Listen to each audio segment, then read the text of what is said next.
بسم اللہ الرحمن الرحیم قل لا اسألکم علیہ اجرا الا المودۃ فی القربى بلندتر صلوات۔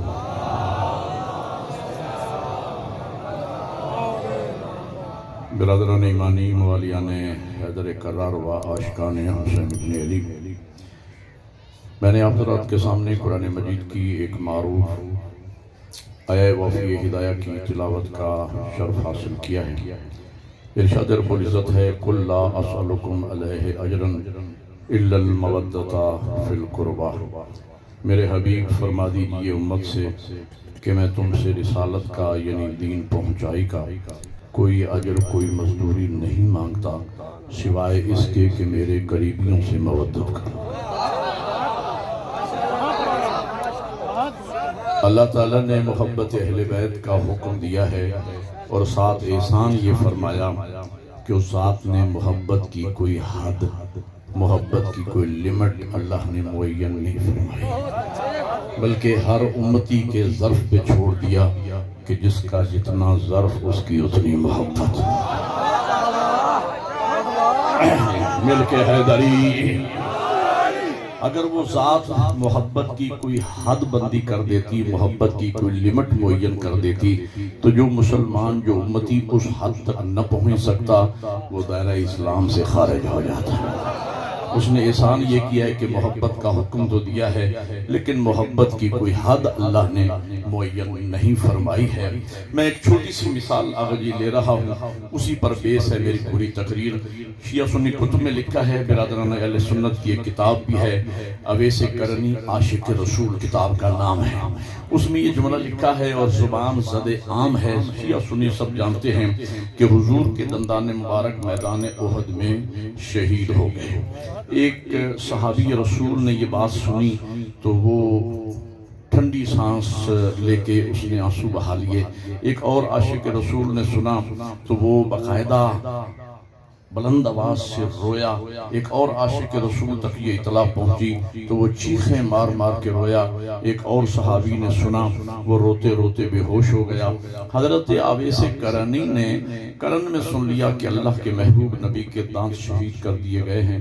عشق مصطفیٰ میں اس نے پتھر اٹھایا اور اپنا سامنے والا دانت توڑ لیا۔ سوچا کہ شاید یہ نہ ہو ساتھ والا ہو تو ساتھ والا دانت توڑ لیا۔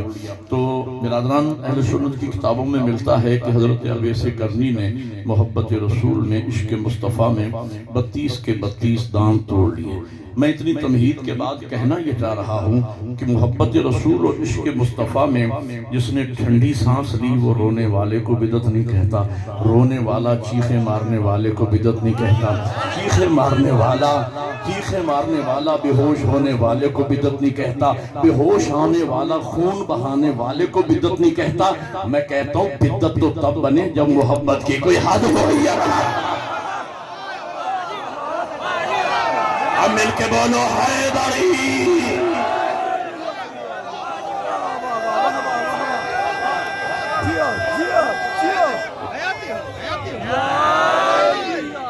جیسے ہی محرم الحرام کا چاند طلوع ہوتا ہے، جیسے ہی محرم الحرام کا چاند طلوع ہوتا ہے، محرم الحرام کا چاند طلوع ہوتا ہے، سارا سال مسلمانوں کے ہاں کتاب شریعت بند رہتی ہے۔ جیسے ہی محرم کا چاند طلوع ہوتا ہے کتاب شریعت کھل جاتی ہے۔ یہ مجلس کہاں لکھی ہے، یہ ماتم کہاں لکھا ہے، یہ جلوس کہاں لکھا ہے، یہ تعزیہ کہاں لکھا ہے، یہ لکھا دکھاؤ وہ لکھا دکھاؤ۔ میں کہتا ہوں نبی کو لکھنے نہ دیا، ہم سے لکھا پوچھتے ہیں۔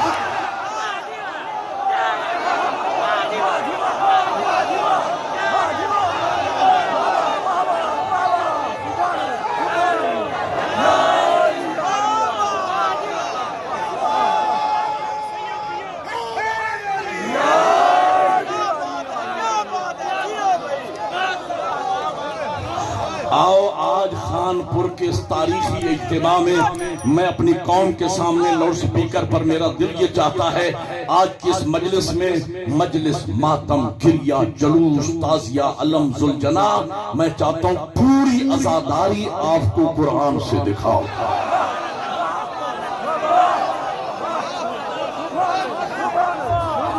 وقت انتہائی کم ہے، تھوڑے وقت میں میں نے مکمل تاریخی مجلس آپ کے سامنے پڑھنا ہے۔ 2-3 منٹ آغاز کے شروع کے انتہائی قیمتی ہیں، ذرا تسلی سے سماعت فرمائیے گا۔ قرآن ہے سب سے بڑے کا کلام۔ سب سے بڑا کون ہے؟ ہمارا خالق و مالک، جو 14 کا بھی خالق ہے، جسے علی سجدہ کرے، ہمارا خالق و مالک۔ دیکھیں جو بڑا ہوتا ہے نا وہ فائل طے نہیں کرتا۔ صدر اور وزیر اعظم کا کام فائل طے کرنا نہیں ہوتا، فائل طے کرنے کے لیے پورا سیکریٹریٹ ہوتا ہے۔ صدر اور وزیر اعظم کے سگنیچر چلتے ہیں، دستخط چلتے ہیں، وہ اپروول دیتا ہے، ایک جملے میں اپنے ویوز لکھتا ہے، وہ فائل طے نہیں کرتا ہے۔ قرآن ہے سب سے بڑے کا کلام۔ یہاں بزرگان علماء موجود ہیں، میں بڑی ذمہ داری سے پڑھ رہا ہوں۔ قرآن احکام کی کتاب ہے، قرآن ڈیٹیل اور تفصیلات کی کتاب نہیں ہے۔ میں بہت سی مثالیں آپ کو دیتا لیکن وقت تھوڑا ہے، میں صرف 2-3 مثالیں دینے چلا ہوں۔ نماز ایک بہت بڑا چیپٹر ہے، نماز ایک بہت بڑی کتاب ہے۔ فقہ کی کتابوں میں عنوان دیا جاتا ہے کتاب الصلاۃ، یعنی نماز باقاعدہ الگ سے پوری ایک کتاب ہے جس میں بہت ساری ڈیٹیل ہیں، کل کتنی نمازیں واجب ہیں، یومیہ نمازیں کتنی ہیں، ان کے اوقات کتنے ہیں، ان کی رکعت کی تعداد کتنی ہے، وضو کے مستحبات کتنے ہیں، فرائض و واجبات کتنے ہیں، کن کن چیزوں سے وضو باطل ہو جاتا ہے، شکیات نماز کتنے ہیں، ان میں کوئی شک پڑ جائے تو اس کا تدارک کیسے کرنا ہے، حاضر کی نماز کی کیفیت کیا ہے، مسافر کی نماز کی کیفیت کیا ہے، عورت کب نماز پڑھ سکتی ہے، کب نماز نہیں پڑھ سکتی ہے، نماز جنازہ کا طریقہ کیا ہے، نماز خوف کا طریقہ کیا ہے، نماز منت اور نظر کا طریقہ کیا ہے، نماز قضائے والدین کا طریقہ کیا ہے، یہ ڈیٹیل و تفصیلات قرآن مجید میں نہیں ہیں۔ ہاں نقد کی تعداد قرآن میں نہیں ہے، حتیٰ کہ میں یہاں تک کہوں کہ آپ تکبیرۃ الاحرام کہتے ہیں اللہ اکبر، یہ دونوں اکٹھے لفظ پورے قرآن میں نہیں ہیں۔ ہاں البتہ نماز کے متعلق سب سے بڑے کا اپروول موجود ہے، اقیموا الصلاۃ، نماز قائم کرو یا ورکعوا مع الراکعین، رکوع کرو رکوع کرنے والوں کے ساتھ۔ مختلف مقامات پہ، متعدد مقامات پہ اللہ نے نماز کا حکم دیا ہے لیکن ڈیٹیل و تفصیلات قرآن میں نہیں ہیں۔ روزہ بہت بڑی کتاب ہے، بہت بڑا چیپٹر ہے، کتنے روزے واجب ہیں، کب روزہ رکھنا ہے، کب روزہ کھولنا ہے، اور روزے کے واجبات و فرائض کتنے ہیں، روزہ رکھنے کے بعد مفترات روزہ کل کتنی چیزیں ہیں، اور عورت کے روزے کے کیا احکامات ہیں، مرد کے روزے کے کیا احکامات ہیں، مسافر کے روزے کے کیا احکامات ہیں، حاضر کے روزے، اس کی ڈیٹیل و تفصیلات قرآن میں نہیں ہے۔ سب سے بڑے کا اپروول موجود ہے، یا ایھا الذین آمنوا کتب علیکم الصیام کما کتب علی الذین من قبلکم لعلکم تتقون۔ اسی طریقے سے ایک اور مثال دے دوں، حج بہت بڑا چیپٹر ہے، حج ایک بہت بڑی الگ سے فقہ میں کتاب الحج الگ کتاب ہے۔ حج کس پہ واجب ہوتی ہے، کس پہ واجب نہیں ہوتی، مستطیع کی شرائط کیا ہے، جن پر حج واجب ہو جائے تو مختلف میقات، کون کون سے میقات ہیں جہاں سے احرام باندھنا ہے، احرام باندھنے کے بعد 24 چیزیں محرم پہ حرام ہو جاتی ہیں، ان میں سے اگر وہ کسی کا ارتکاب کر لے تو اس کا الگ الگ کفارہ کیا بنتا ہے۔ عمرہ تمتع کے 5 ارکان ہیں، حج تمتع کے 13 ارکان ہیں۔ ہاں تو احرام کیسے باندھنا ہے، تلبیہ کیسے کرنا ہے، صحیح کیسے کرنا ہے، تقصیر کیسے کرنا ہے، طواف کیسے کرنا ہے، طواف النساء کیسے کرنا ہے، عمرہ تمتع کے 13 ارکان ہیں، وقوف عرفہ کیسے کرنا ہے، وقوف مزدلفہ کیسے کرنا ہے، وقوف منی کیسے کرنا ہے، رمی جمرات کیسے کرنا ہے، یعنی شیطانوں کو پتھر کیسے مارنے، قربانی کیسے کرنا ہے، حلق کیسے کروانا ہے، طواف النساء کے کیا احکامات ہیں، اس کی ڈیٹیل و تفصیلات قرآن میں نہیں ہے۔ سب سے بڑے کا حکم موجود ہے، وَلِلَّهِ عَلَى النَّاسِ حِجُّ الْبَيْتِ مَنِ اسْتَطَاعَ إِلَيْهِ سَبِيلًا۔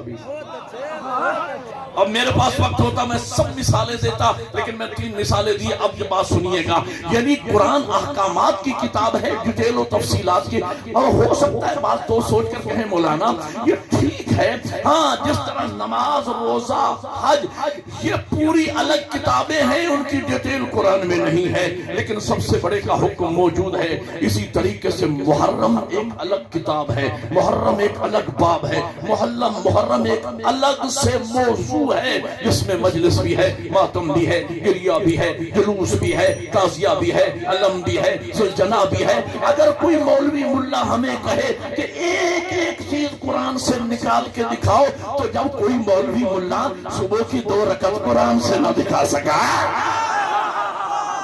تو ہم سے کیوں یہ تقاضا ہے کہ ایک ایک چیز قرآن سے دکھاؤ؟ ہاں البتہ نماز، روزہ و حج کی طرح قرآن مجید میں محرم کے متعلق، عزاداری کے متعلق سب سے بڑے کا اپروول، سب سے بڑے کا حکم میں دکھا دیتا ہوں۔ ارشاد ہوتا ہے بسم اللہ الرحمن الرحیم قل لا اسألکم علیہ اجرا الا المودۃ فی القربى۔ میرے حبیب کہہ دیجئے میں تم سے رسالت کا، دین پہنچائی کا کوئی اجر مزدوری نہیں مانگتا سوائے اس کے کہ میرے قریبیوں سے محبت کرو۔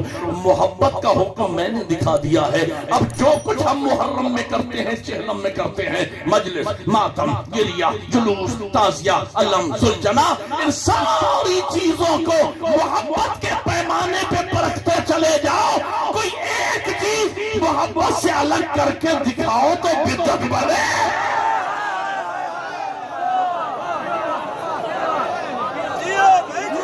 ایک نعرہ مل کے عبادت کرو، سارے بولو حیدری۔ ہاں کہنے لگے صاحب ٹھیک ہے، ڈیٹیل و تفصیلات موجود نہیں، نماز کی ڈیٹیل و تفصیلات موجود نہیں ہیں، لیکن نبی کے عمل سے تو ثابت ہے۔ نبی نے نماز پڑھ کے دکھائی۔ میں کہتا ہوں مسلمان تیری غیرت سے سوال ہے، تجھے نماز کے متعلق نبی کا عمل نظر آ گیا اور جو حالت نماز میں پشت نبی پہ بیٹھا ہے وہ حسین نظر کیوں نہیں آ رہا؟ آؤ تمہیں میں حسین کے متعلق نبی کا عمل دکھاؤں۔ کتاب کا نام کشف المحجوب ہے، داتا علی حجویری کی لکھی ہوئی کتاب ہے۔ یہاں پر آپ کو خانپور سے کسی بھی مکتبے سے مل جائے گی، یا کہ علی حجویری کی کتاب کشف المحجوب دیکھیے گا۔ راوی حضرت عمر رضی اللہ تعالیٰ عنہ فرماتے ہیں میں بارگاہ رسالت میں گیا، میں نے عجیب منظر دیکھا، نبی دونوں ہاتھوں اور پاؤں کے بل زمین پہ چل رہے تھے، پشت پہ حسین سوار ہے۔ میری زبان سے نکلا نعم المرکب یا حسین، حسین تیری سواری کتنی عظیم ہے۔ نبی نے میری طرف مڑ کر دیکھا، عمر تجھے سواری نظر آ گئی، سوار نظر نہیں آیا۔ سواری عظیم ہے تو سوار بھی کتنا عظیم ہے۔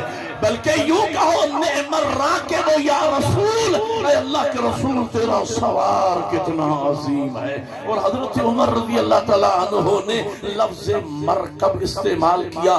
مرکب قبلہ موجود ہیں، سواری یعنی حضور حسین کی سواری کی شبیہ بنی۔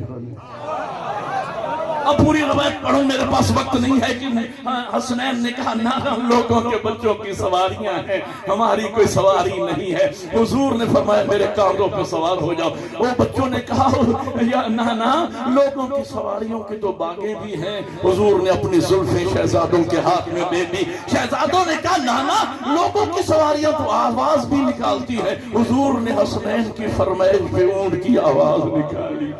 مرکب گھوڑے کے لیے بھی استعمال ہوتا ہے، گویا حضور حسین کے ذوالجناح حسین کے گھوڑے کی شبیہ بنے۔ عرض کریں گے یا رسول اللہ آپ حسین کے مرکب کیوں بنے؟ کہا میری نگاہ غیب دیکھ رہی ہے، ایک زمانہ آئے گا عاشقان حسین میرے حسین کی سواری کی شبیہ بنائیں گے، میں خود شبیہ بن کے جا رہا ہوں، اسے بدعت نہ کہنا میری سنت ہے۔ کہنے لگے صاحب عجیب بات ہے، پڑھے لکھے لوگ ہوتے ہیں، علماء، ڈاکٹر، انجینئر، پڑھے لکھے لوگ، جلوس جا رہا ہوتا ہے، بیچ میں گھوڑا جا رہا، گھوڑے کا جلوس، بھئی جانور کا جلوس سے کیا تعلق؟ میں کہتا ہوں مسلمان تیری غیرت سے سوال ہے، تمہیں عاشور کے دن جلوس میں گھوڑا نظر آ گیا، 10 ذی الحج کو مینا میں اونٹ نظر نہیں آیا؟ مجھے بھی اللہ نے 2 مرتبہ حج کی سعادت بخشی ہے، میں تو دیکھتا ہوں تلبیہ کی صداؤں میں احرام باندھے ہوئے حجاج کرام جا رہے ہوتے ہیں، بیچ میں اونٹ بھی چل رہے ہیں، دمبے ہے کسی مسلمان میں جرت کس جانور کو کاروان اسلام سے نکال دے؟ میرا لفظ ضائع نہ ہونے دینا، میں کہتا ہوں اگر کوئی مسلمان اس جانور کو کاروان اسلام سے نکلنے کی سوچے گا بھی تو وہ خود دائرہ اسلام سے نکل جائے گا۔ بھئی وہ جانور کاروان اسلام سے کیسے نکلے جو گردن کٹوا کے کارواں کا حصہ بنا؟ نہیں سمجھے اور میری بات ضائع کر دی آپ نے. وہ جانور کاروانی کہتے کہ صاحب جانور شیعہ جانور کا احترام کرتے ہیں. او بھائیو جانور کا احترام قرآن سکھاتا ہے. جانور کا احترام لوگ ظلم یہ ہے کہ قرآن پڑھتے ہیں سمجھتے نہیں ہیں, ترجمے کی طرف توجہ نہیں ہے, سمجھنے کی طرف توجہ نہیں ہے. تو ایک میں نے حافظ قرآن جو میری چوک قریشی کے عشرے کے دوران شیعہ ہو گیا تھا, یہ اسی سال شیعہ ہوا, اور میں نے اس سے پوچھا کہ آپ لوگ ترجمے کے ساتھ کیوں نہیں پڑھتے, مفہوم اور تدبر کیوں نہیں کرتے, قرآن میں حفظ پہ کیوں زور ہے. اس نے کہا مولانا جو بات میں سمجھا ہوں وہ یہ ہے کہ اگر مولوی صاحبان ترجمے کو قرآن کو سمجھنا شروع کر دیں گے تو قرآن ہاتھ سے پکڑ کے دروازے اہل بیت میں لے آئے گا.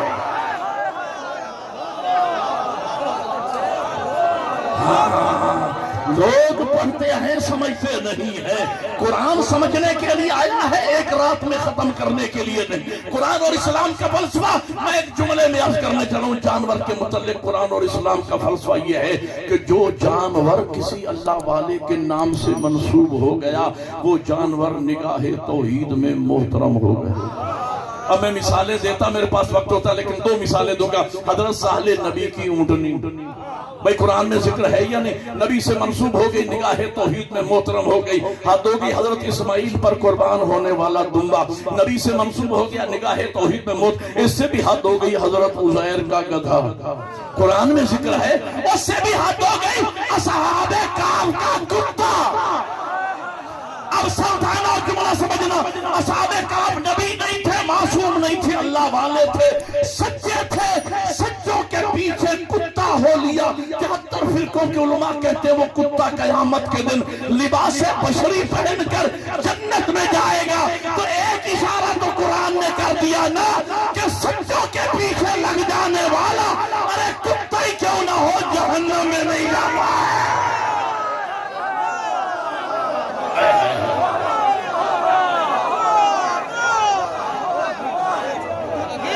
ایک نعرہ مل کے حیدری.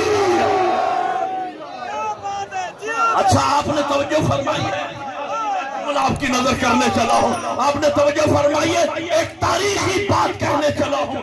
سچوں کو ماننے کا فائدہ کیا ہے, علی والا سے اٹھانا. سچوں کو ماننے کا فائدہ, حضرت موسیٰ سچا پیشوا, پیچھے 12 قبیلے, سامنے دریا ہے, پیچھے فرعون لگا ہوا ہے. قرآن یہ کہتا ہے جب تک حضرت موسیٰ کا آخری ماننے والا دریائے نیل سے نکل نہیں گیا, دریا نہیں ملا, اور جب تک آخری فرعونی دریا میں آ نہیں گیا,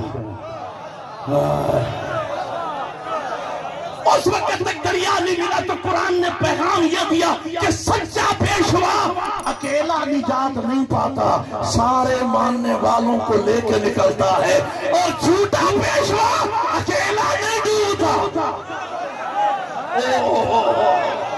جھوٹا پیشوا اکیلا نہیں ڈوبتا, سارے جھوٹوں کو لے کے ڈوبتا ہے. آج لوگ مجھ سے پوچھتے ہیں ارے آپ کا 12واں امام ابھی تک کیوں نہیں آیا. بات تاریخی ہو تو نعرہ بھی مل کے لگانا اپنی شان کے مطابق, لیکن بات مکمل ہونے کے بعد اب پوچھتے ہیں کہ آپ کا 12واں امام ابھی تک کیوں نہیں آیا. آپ کا یہ دعویٰ ہے ہمارا 12واں امام آئے گا, دشمنوں نے سجدہ سے, دشمنوں نے اہل بیت سے, دشمنوں نے عزاداری سے آ کے انتقام لے گا. ابھی تک کیوں نہیں آیا, ابھی تک کیوں نہیں آیا. میں کہتا ہوں میرا 12واں انتظار میں ہے. آخری یزیدی بھی پیدا ہو لے, آخری حسینی بھی آ جائے, نکلے تو سب نکلے, ڈوبے تو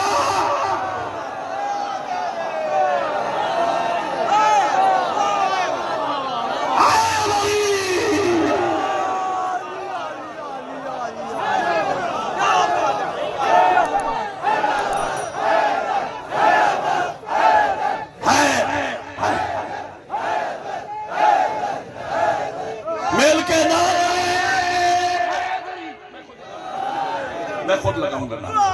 توجہ فرما رہی ہے. ہاں ایک نعرہ لگاؤ مل کے تاکہ میرے لیے وقت بتاؤ اور بچاؤ تاکہ میں بات کو مکمل کر سکوں. ایک نعرہ مل کے عبادت کرو, سارے بولو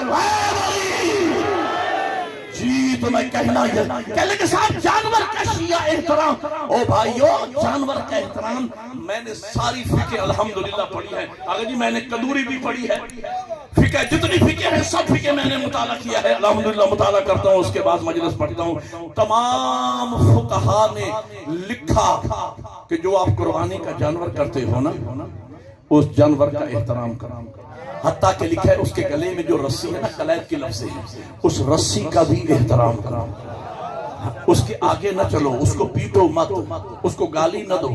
ہم نے علماء سے عرض کیا کہ ہم اشرف المخلوقات ہو کے ہم جانور کا احترام کریں، کہنے لگے آپ لوگ سمجھے نہیں۔ میں نے کہا ذرا سمجھا دیجیے، تو انہوں نے کہا مولانا بات اصل میں یہ ہے، اصل میں ہے خدا محترم، جناب اسماعیل ہوئے خدا پہ قربان تو اسماعیل محترم، وہ دمبا ہوا جناب اسماعیل پہ قربان تو وہ دمبا محترم، یہ جانور بنا اس دمبے کی نقل۔ خدا کے لیے توجہ کرتا ہوں، تو یہ جانور محترم، اس کے گلے میں پڑی رسی تو وہ رسی محترم، احترام توحید سے چل کے رسی تک پہنچا، رسی سے چل کے خدا تک پہنچا۔ میں نے کہا بھائی یہی دلیل ہماری بھی ہے، اصل میں خدا محترم، امام حسین ہوئے خدا پہ قربان تو حسین محترم، حسین ہوئے کربلا میں دفن تو کربلا محترم، کربلا میں بنا روزہ شبیر تو روزہ محترم، یہ تعزیہ بنا اس روزے کی نقل، تو یہ تعزیہ محترم۔ جس طرح احترام توحید سے چل کے رسی تک پہنچا، اسی طرح احترام توحید سے چل کے تعزیہ تک پہنچا۔ کہنے لگے جب تعزیہ کے اندر رکھا ہی کچھ نہیں ہے تو آپ چومتے کس چیز کو ہو؟ میں نے کہا آپ شیعہ سنی مسلمان جو قبلہ کی طرف سجدہ کرتے ہو، تو کیا قبلہ میں اللہ بیٹھا ہوا ہے؟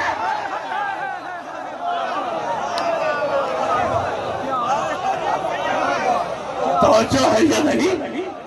اور بھائیوں مجھے بتاؤ، آپ کعبہ کو سجدہ کرتے ہو یا کعبہ کی طرف؟ اگر کوئی مسلمان کعبہ کو سجدہ کرتا ہے تو وہ مشرک ہے، کعبہ میں اللہ نہیں بیٹھا ہوا، کعبہ کی نسبت ہے ذات توحید کے ساتھ، ہمارا رخ قبلہ کی طرف ہوتا ہے، سجدہ ذات توحید کو ہے، اسی طریقے سے ہمارا منہ تعزیہ پہ ہوتا ہے، سلام عقیدت شہادت عظمیٰ کو ہے، ہمارا منہ علم عباس پہ ہوتا ہے، سلام عقیدت وفائے عباس کو۔ کہنے لگے یہ شیعہ یہ مسلمان اچھے مسلمان نہیں ہیں۔ کیوں بھائی اچھے مسلمان کیوں نہیں ہے شیعہ؟ یہ نواز رسول پہ آنسو بہاتے ہیں، اور مسلمان مجھے تیری سن سمجھ میں نہ آئی، جو نواز رسول پہ آنسو بہائے وہ تو ہو گیا برا مسلمان، اور جو نواز رسول کا خون بہائے، بولو یا خدا کے لیے۔ آج تک جیسے ہی محرم کا چاند طلوع ہوتا ہے، پی ٹی وی پہ کچھ مولوی صاحبان لال پیلے رومال باندھ کے بیٹھ جاتے ہیں، بات ہو رہی ہے میاں یزید کو برا کہنا چاہیے یا نہیں۔ بعض لوگ کہتے ہیں میاں امام مالک فرماتے ہیں یزید جہنم میں بھی جائے گا، اس پہ لعنت، لیکن اکثر ائمۃ المسلمین فرماتے ہیں کہ یزید کا معاملہ میاں خدا پہ چھوڑ دینا چاہیے، اللہ کی مرضی ہے، یزید کو بخشے، جنت میں لے جائے جہنم میں لے جائے۔ بھئی اگر خدا چاہے تو، میں نے کہا بھائی اللہ تو یزید کو معاف کرے گا نہیں، البتہ تمہیں میرا مشورہ یہ ہے قیامت کے دن یہاں یزید جائے تم بھی ساتھ چلے۔ قبلہ میں اس مسئلے کو آج خانپور میں طے کرنے لگا ہوں، اس مسئلے کو میں آج کلوز کرنے لگا ہوں، اور دو چار کر کے معاملے کو نپٹانے لگا ہوں۔ ایک سوال کا مجھے جواب دیکھیں، یوں مسئلے کو کیسے میں 1 منٹ میں 2 گھنٹے کی گفتگو آپ کو سنا رہا ہوں۔ 2 بندے آپس میں لڑ پڑے، ایک نے دوسرے کو کوسا، اللہ کرے تم مر جائے، ہوتا ہے لڑائی میں بازو کا، ایک نے دوسرے اللہ کرے تم مر جائے۔ دوسرا بندہ سیانہ آدمی تھا، سکھڑ سمجھدار، اس نے کہا تو میرا پروردگار ہے، تو میرا خالق و مالک ہے، تم کہیں گا تو میں مر جاؤں گا نہ، جو اللہ نے 4 دن زندگی لکھی ہے نا وہ مجھے زندہ رہنا ہے، تیرے کہنے سے میں مروں گا نہیں، لیکن تیرا اتنا کہنے سے کم از کم مجھے آج تیرے دل کا ارادہ پتا چل گیا۔ آخری حلالی تک سر اٹھانا حسینیو، یہی مقدمہ تم یہاں لے کے آئے ہو، جو مقدمہ میں آپ کے سامنے پیش کر رہا ہوں۔ اس نے کہا کہ تیرے کہنے سے میں مروں گا تو نہیں، لیکن اتنا کہنے سے کم از کم مجھے آج تیرے دل کا ارادہ پتا چل گیا ہے۔ تو چل، میں کہتا ہوں ناسبیوں کے کہنے سے یزید بخشا تو نہیں جائے گا، اور اتنا کہنے سے ان کے مذہب کا تو پتا چل گیا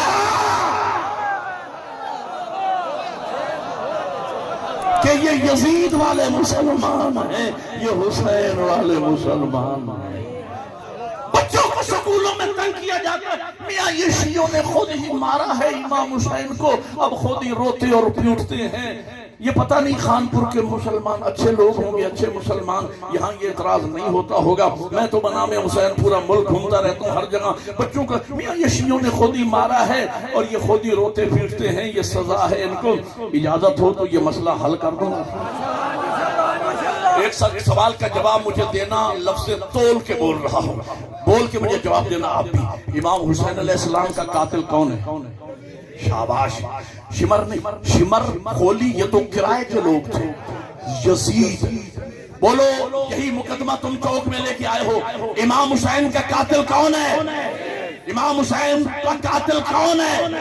یزید۔ مارا تھا یزید نے، بڑی تسلی کے ساتھ مارا تھا یزید نے۔ یہ کہتے ہیں شیعوں نے بھائی مارا تھا یزید نے، یہ کہتے ہیں شیعوں نے مارا۔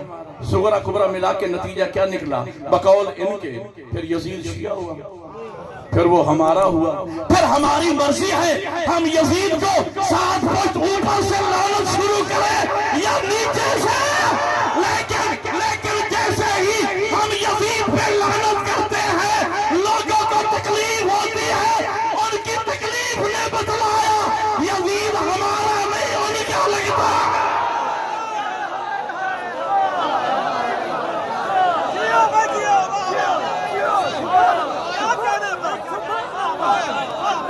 ہاں ایک نعرہ لیکن مل کر سارا بولو،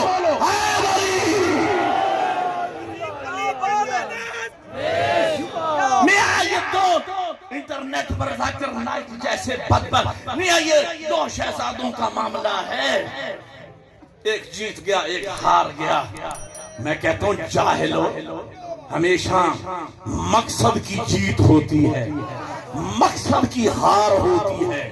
یزید کا مقصد تھا میں بیعت لے کے رہوں گا، حسین کا مقصد تھا میں بیعت نہیں کروں گا۔ میرے حسین نے بیعت نہیں کی تو حسین جیت گیا نا، یزید بیعت نہ لے سکا تو یزید ہار گیا نا۔ بولو یار، یزید ہار گیا نا، ہار گیا نا۔ اچھا یہ معاملہ جی بات آ گئی ہے اور تاریخی اجتماع ہے، موت زندگی کا پتہ نہیں۔ میں اس بیعت والے مسئلے کو اپنے بزرگان سے، علماء سے بیعت کا مسئلہ سنا، آج ایک طالب علم سے بھی بیعت کا مسئلہ سنیے۔ میں اسے 5 منٹ میں بیعت پر ایک پوری کتاب آپ کے حوالے کرنے لگا ہوں، ذرا سر اٹھا کے بیٹھنا۔ یہ بیعت والا مسئلہ کیا ہے؟ جبکہ تاریخ میں لکھا ہے کہ یزید کا باپ اپنی زندگی میں پورے عالم اسلام سے یزید کے لیے بیعت لے کے مرا تھا۔ 3 شخصیات نے بیعت سے انکار کی، بیعت نہیں کی، ایک حضرت عبداللہ ابن عمر، ایک حضرت عبداللہ ابن زبیر، تیسرا حسین ابن علی۔ 2 شخصیات جو تھی وہ زیر زمین چلی گئی، وہ سامنے نہیں آئے، لیکن ڈٹ گیا حیدر کرار کا بیٹا۔ پورا عالم اسلام بیعت کر چکا ہے، اکیلے حسین نے نہیں کی۔ اور یہ کہتے ہیں یزید جمہوری خلیفہ تھا، اور جو مسلمانوں نے جمہوریت کے 4 اصول بنائے ہیں نا، استخلاف ہے، قیاس ہے، اجماع ہے، یہ 4 اصول جو جمہوریت کے بنائے ہیں نا، شورا ہے، یہ اس پہ منطبق بھی ہوتے تھے۔ کہتے ہیں کہ یزید چلو میں مان لیتا ہوں بھائی، نقل کفر نباشت، یزید جمہوری خلیفہ تھا اور عالم اسلام بیعت کر چکا تھا، اکیلے حسین نے نہیں کی تھی۔ تو یزید اگر جمہوری خلیفہ ہوتا اسے تو خوش ہونا چاہیے تھا کہ چلو اکیلا حسین صحیح، اپوزیشن ہے تو صحیح۔ وہ بھائی اپوزیشن تو جمہوریت کے پنپنے کا سبب ہوتی ہے، اگر وہ جمہوری خلیفہ تھا تو اس کو تو خوش ہونا چاہیے تھا۔ اگر جی جب سے میں خانپور میں آنے لگا ہوں، اس سے بڑا وزنی جملہ میں نے آج تک خانپور کی سرزمین پہ نہیں کہا ہے۔ سر اٹھانا اور سمجھ کے بولنا میرے ساتھ، جنہیں سمجھ آئے، تاریخی بات کہنے چلا ہوں۔ یزید، میں ایک بات سوچتا ہوں، اگر کوئی سیاسی پارٹی پورے ملک کی قومی اور صوبائی سیٹیں ساری جیت لے جائے سوائے خانپور کی ایک سیٹ کے، اسے تکلیف کاہے؟ وہ بولو یار خدا کے، اسے کاہے کی تکلیف؟ انہیں حکومت کرنا چاہیے، کوئی بات نہیں ہے، اگر سیٹ نہیں بھی جیتے تو کیا ہوا، لیکن یزید مصر تھا جب تک حسین میری بیعت نہیں کرے گا، سمجھ کے بولنا میرے ساتھ، جب تک حسین میری بیعت نہیں کرے گا میں چین سے نہیں بیٹھوں گا۔ تو مجھے کہنے دیجئے کسی ایرے غیرے کی کوئی حیثیت ہی نہیں ہے، خود یزید کی نگاہ میں حسین عالم اسلام سے وزنی۔ آپ نے غور ہی نہیں فرمایا، پورا عالم اسلام حسین کے مقابلے میں یزید کو بھی کچرا نظر آ رہا تھا۔ یزید کی نگاہ میں بھی اگر کوئی مقام تھا تو زہرا کے بیٹے کا تھا۔ جب تک حسین میری بیعت نہیں کریں گے میں چین سے نہ بیٹھ۔ اچھا وہ بیعت لے کے چاہتا کیا تھا؟ اب میں اپنے علماء بزرگان سے جو سویدری بزرگ بیٹھے ہیں ان سے میں خصوصی توجہ کا طالب ہوں، اور یہ کتاب ہے جو میں آپ کے حوالے کر رہا ہوں، اگر سمجھ آئے اللہ کرے میں سمجھانے کی پوزیشن میں ہوں اور میں سمجھا سکوں۔ میرے قبلہ معاملہ کیا ہے؟ یزید بدبخت یہ جانتا تھا اگر حسین میرے ہاتھ پہ ہاتھ رکھ دیں تو یہ اکیلے حسین کا ہاتھ نہیں، حسینو منی،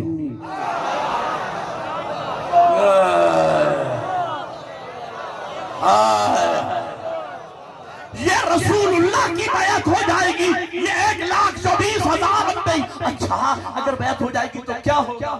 اگر یہ جملے ہیں کیا ہوگا؟ یزید یہ سوچ رہا تھا پھر ہوگا یہ، اگر حسین میرے ہاتھ پہ ہاتھ رکھ دیں گے نا پھر ہوگا یہ کہ پھر میں مستند ہو جاؤں گا، پھر میں جو کہتا جاؤں گا دین بنتا جائے گا، جو کرتا جاؤں گا دین بنتا جائے گا۔ حلالیوں حسینیوں میں جگر کا خون دوں گا بطول کے بیٹے کی صداقت کے لیے۔ آپ ذرا سر اٹھا کے بیٹھنا، اور نعرہ آپ شاید نہیں لگا سکیں گے، میں نعرہ لگاؤں گا، جواب آپ نے دینا ہے کہ موقع کی مناسبت سے نعرہ کون سا لگنا چاہیے۔ امام یعنی اس کا منصوبہ یہ تھا کہ اگر بیعت کر لیں نتیجہ یہ نکلے گا پھر میں جو کہتا جاؤں گا دین بنتا جائے گا، جو کرتا جاؤں گا دین بنتا جائے گا۔ یعنی بیعت کے ذریعے یزید کا منصوبہ یہ تھا کہ بیعت کے ذریعے سامنے بینر ہو اسلام کا، پیچھے نظام چلے کفر کا، سامنے نام ہو محمد کا، پیچھے نظام چلے دشمنان محمد کا۔ بطول کے بیٹے نے میدان کربلا میں یزید کو چیلنج دیا، یزید یہ کیسے ہو سکتا ہے نام میرے نانا کا ہو کردار تیرے دادا کا ہے؟ آپ بولو حسینیت۔ اتنا بڑا اجتماع ہے، نہیں اتنا بڑا اجتماع ہے، اپنی شان کو دیکھو، کہاں بیٹھے ہو، مل کے پیاسے کھاتے ہو، لنگر حسین کا کھاتے ہو، اسی دن کے لیے تو گلا لیا ہے تم نے حسین سے۔ بولا بلند آواز سے حسینیت، حسینیت، حسینیت، یزیدیت، یزیدیت، یزیدیت، نعرہ حیدری۔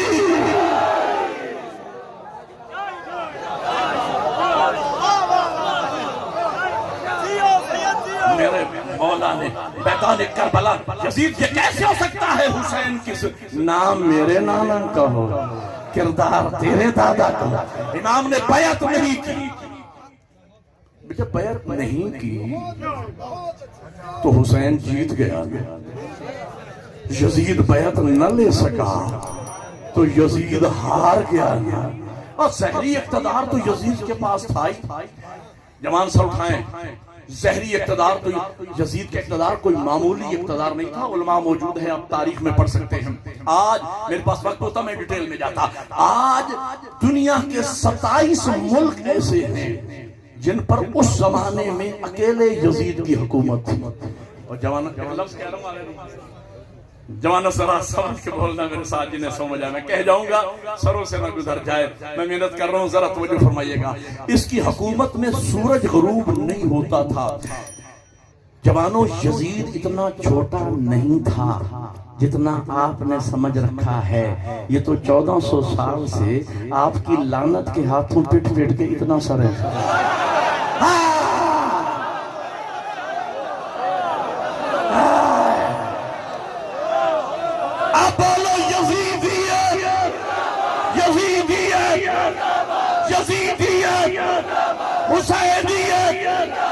حسینیت، حسینیت، نعرہ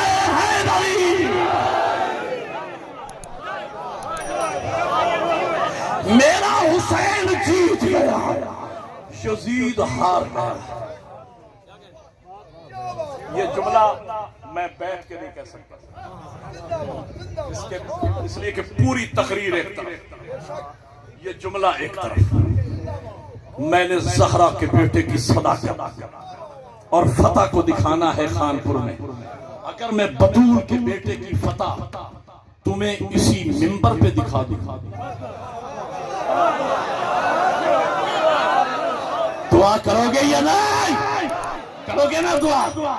میں مولا حسین کی جیت دکھانے چلا اور یہیں پہ روک رہا ہوں، سر اٹھانا یہیں پہ روک رہا ہوں.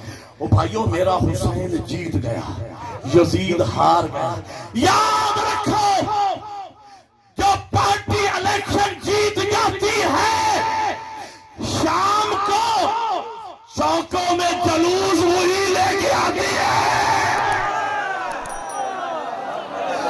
جو پارٹی الیکشن ہار جاتی ہے وہ شام کو گھروں میں منہ چھپائے پھرتے ہیں. اور لوگوں، میرا حسین جیت گیا، حسین کے جلوس دیکھ لو. یزید ہار گیا.